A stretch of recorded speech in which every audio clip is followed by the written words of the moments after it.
Pistons fans, let's talk.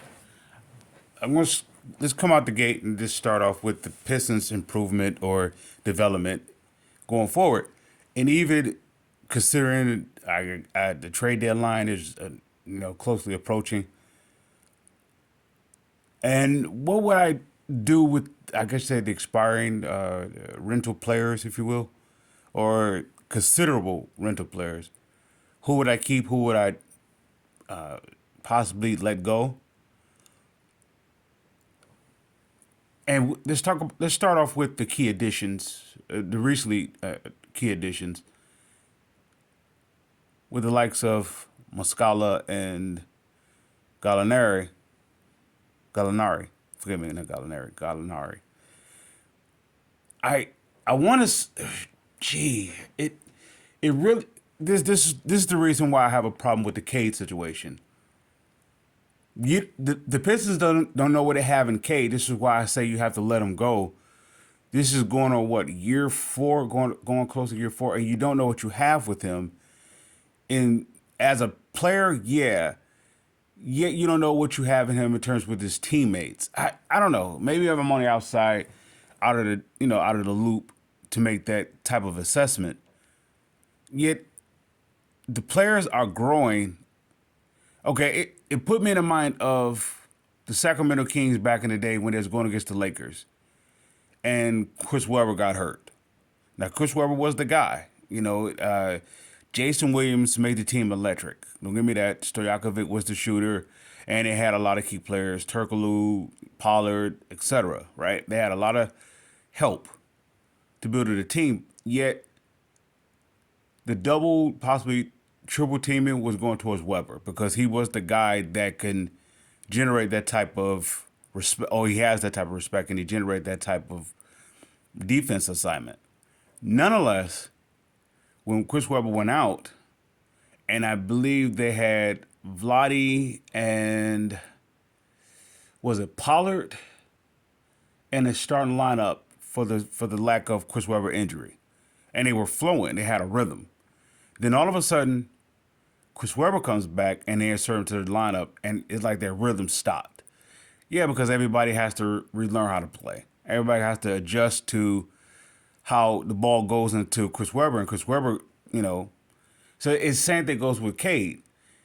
It the team is flowing in a way that's developing a chemistry without Cade.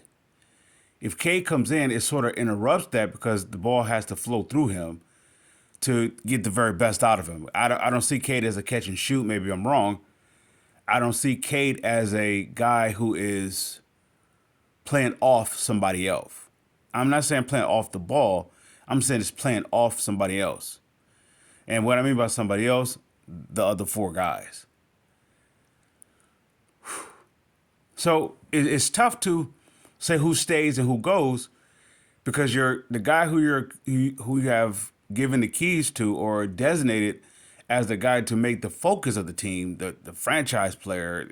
I really I'm against that. Labeling him that is. It's tough. It's tough to say who stays and let go because the guys that can actually benefit, I mean, will actually will help K be successful is the guys that possibly can be let go. I don't know if you can get equal value or replacement of what they do as a in terms of being a veteran, being consistent, knowing how to play off of Cade. Not having the guys that you have to learn how to play with teammates such as Muscala, Gallinari, forgive me, and Burks, Bogdanovich, the likes of those players. You can let them go, but it's almost like it's a two-step back move because if you let them go, what are you replacing them with for the support of Kate? What are you replacing? Are you replacing them with veterans that is younger, that's on a contract, that is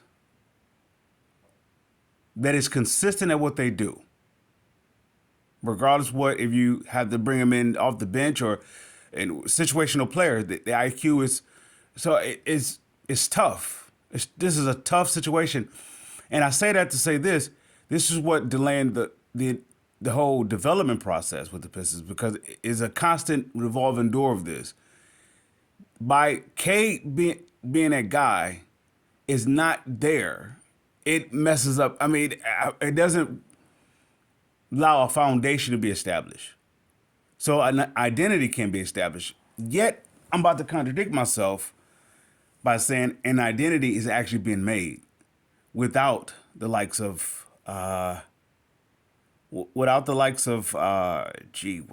Cade. Players are starting to be consistent without him, and they're losing games against high quality teams that's not taking Detroit lightly. So the players are developing the confidence within themselves to compete. Now, of course, you could look at it one or two ways. If with Cade's return, that okay, Cade can get them over the hump, or we can look at it that they're gonna take a step back because everybody had to find their rhythm playing off of Cade. So, what does the Piston do? And once again, this has been their dilemma for 4 years. Well, say I don't know if I want to say 4 years. I don't know if this is considered the fourth year. Since Cade has come into this organization, this has been the dilemma. So if anybody's actually, or if the fans were really down on the Pistons of they should be winning by now, it's kind of hard to win when your main guy is not your main guy. Somebody could try to compare this team to any other rebuilding team. Every other rebuilding team has a main guy that has been consistent. It's easy to rebuild off of that. It's easy to expand off of that. It's easy to, all right, subtract, add this, or to see where you're going forward, what you need to do when you have something of consistency. There's nothing that was ever here like that for the past 15 years. So now I have, now the Piston has the choice of, well, what do you do? And for all the Troy Weaver bashers, Monty Williams is this type of coach, or take this in consideration. Of course, you're not, because that's the very reason why you're bashing him. What do you have to build off with? You can't say the talent is not there. The talent is there, but if the talent is unavailable, it has nothing to do with you as a general manager, unless you are staging that player to be unavailable. Other than that, your guy is unavailable because of health issues, which is, I don't know, man. I mean, what do you do? I mean, I'm not in favor of extending him to the max contract. He may be the best Piston player, per se, but if he's unavailable, what makes me think that he's going to be more available with the contract than he is without the contract? The best time for me to get the best out of him was during the rookie contract. But if the rookie contract is coming up and it's time for me to extend him, that's like me extending Killian Hayes' inconsistency. Inconsistency is no different than unavailability. It's no different. Yeah, you give me flashes of you doing great. It's no different than you give me flashes when you're healthy. Yet I have to stick with the guys who have gotten me there, who has put in the work, on the court, off the court, everything, versus a guy who's doing it off the court, being a locker room guy. That's a locker room guy. Yet I need that locker room guy on the court with me. And it's hard to really go forward when can you imagine with the success of Isaiah Thomas and Ben Wallace had, right? Matter of fact, here's a better comparison. When Grant Hill went to Orlando, that's the Cade situation. When Grant Hill went to Orlando, Grant is clearly the guy, even though they had Tracy McGrady. But the team went on without Grant Hill because Grant Hill was unavailable, even though he had the contract, the extension contract, everything else from, the sign and trade. But they had to move on because he was just unavailable. And it became Tracy McGrady's team. And this is how I look at the Pistons situation. I don't see it no differently. Maybe I should. Maybe I possibly could. yet you find yourself having to trade Cade because it's too much changing that has to take place since Cade has become a Piston. Once again, I am not against the pick of Cade. I believe at the time that he was the best player for the Pistons. But since then, you could say Ivy has, pretty much him and Duran has, I'm going to say Duran pretty much have taken the reins of the team. And what I mean by that, I'm not saying he's the best player, in rankings and all the statistical things. In terms of being consistent, he is the one that's showing the most consistency. Now, of course, I'm not saying that in comparison to a player that is on a 1-year contract for the likes of, let's say, Bogdanovich. But even Bogdanovich, I can't even say that because he's been inconsistent. This is the problem with the Pistons. No one has been consistent of availability. So I understand that. I guess you could say the safe thing to do would be to sign Cade. Why? Because he's your number one overall pick. Statistically, he can do it, and he can be arguably your best player, and with the potential to be in the upcoming elite class. I get that. It's a huge gamble. What is this his 4th year? I'm not quite sure. If it is, and he hasn't been consistent he just haven't not consistent. He haven't been available enough to put that type of responsibility on. So this is why I designate him to being a 1B.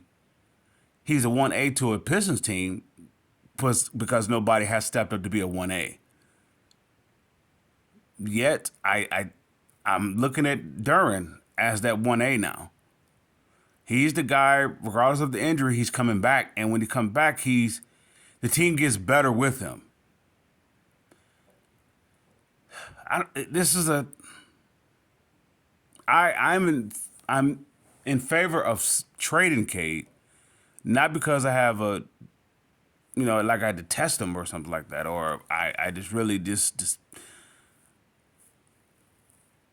I was a Mobley guy going into that draft. I was a Mobley guy. No. Was that the same draft, Mobley and Cade? I believe that's the same draft. Yeah, I was a Mobley guy because I saw Mobley playing with Stewart at the time, and we already drafted Killian, so I saw it that way. But then I looked at Cade like he was the best fit because he could benefit the Pistons either way, whether if he stays or he goes. With Mobley, I believe that if you would have drafted him, you're stuck with him per se. You're stuck with him. Yeah, Cade give you a way in and way out. If he plays well, you definitely could build something on him. If he's available, of course. If he doesn't, he's a high value asset, I should say that way, that he can be traded for, and you get some good compensation back. Now we're going forward with these. Well, what do you do with the likes of Muscala, Gallinari, Monty Morris, Burks, Harris, Bogdanovich, and I'm sure I'm missing somebody else.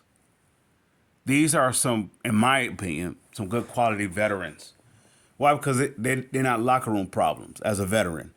Yeah, they have this significant amount of value in my book because they're on a reasonable contract or a team-friendly contract by it being 1 year, very more specifically to a team that is a contender, that sort of thing, that they have the open opportunity of a window to go ahead and compete for a title or to keep their stars, their franchise players in a place of I guess you could say still being involved or being motivated to go forward.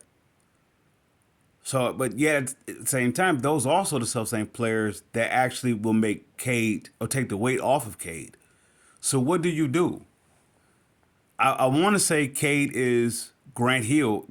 I have said that. I'm going to continue to say that. Yet he reminds me of the Grant Hill. He's turned into the Grant Hill of the one that was leaving out of the Pistons organization, going to the Magic. This is like that all over again. It looked exactly, it's like the modern day version of it. It's kind of fitting because when Grant Hill came to the Pistons, they was pretty much terrible. You know, they was going down. Isaiah and Bill Laimbeer and that Bad Boys team was pretty much, out of gas. Grant Hill came. Isaiah just came off an injury, or he was going through the injuries, and of the Achilles, and he was I guess he was about to retire, which I believe he did the year they drafted Grant Hill, and so the team went over to Joe, and I want to say Bill Laimbeer, I believe, was still there, maybe for his first year, but it was pretty much bad. There was a playoff team, I believe, but there was nowhere near a contender. And I look at the self same thing with the going to work crew was finally fizzled out the same way, and then here come Cade. It puts me in that self same position again. I'm not saying the outcome is going to be the same. Okay, you're going to trade Cade and get you a Ben Wallace. Wouldn't that be something if you did? Pistons fans, I salute.